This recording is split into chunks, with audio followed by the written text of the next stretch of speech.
Today, I'm diving into a question many Christians ponder. Does God require Sabbath-keeping of Christians?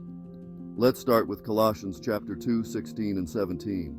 The Apostle Paul says, "Therefore do not let anyone judge you by what you eat or drink, or with regard to a religious festival, a new moon celebration, or a Sabbath day.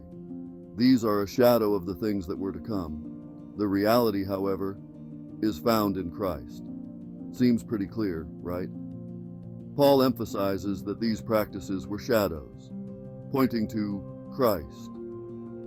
Similarly, in Romans chapter 14, verse 5, he notes, "One man considers one day more sacred than another.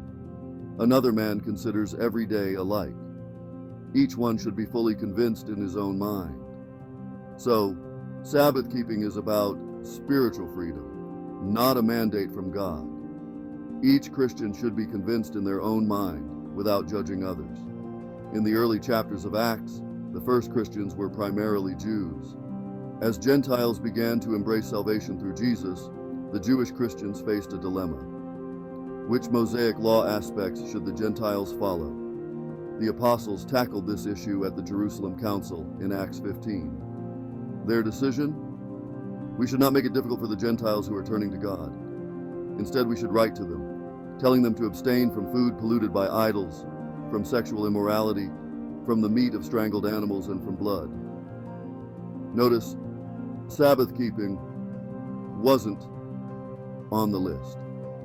Now, some groups, like the Seventh-day Adventists, believe God requires church services on Saturday, the Sabbath. But the Sabbath command was about rest, not worship. In Acts, whenever there's a Sabbath meeting, it's among Jews or Gentile converts to Judaism, not Christians. When did early Christians meet? Acts chapter 2, verse 46 and 47 tells us, "Every day they continued to meet together in the temple courts. They broke bread in their homes and ate together with glad and sincere hearts. If there was a specific day, it was Sunday, in honor of Christ's resurrection." Acts 20 through 7 and 1 Corinthians chapter 16 verse 2 support this. Is there anything wrong with worshiping on Saturday, the Jewish Sabbath? Absolutely not. We should worship God every day. Many churches today have both Saturday and Sunday services. There's freedom in Christ.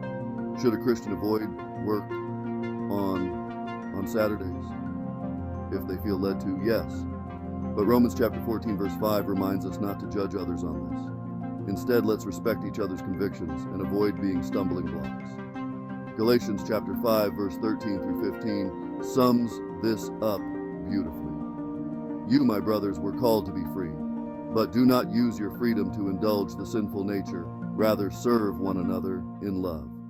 The entire law is summed up in a single command. Love your neighbor as yourself.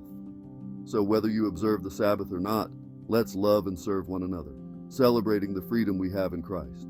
Thanks for tuning in. See you next time.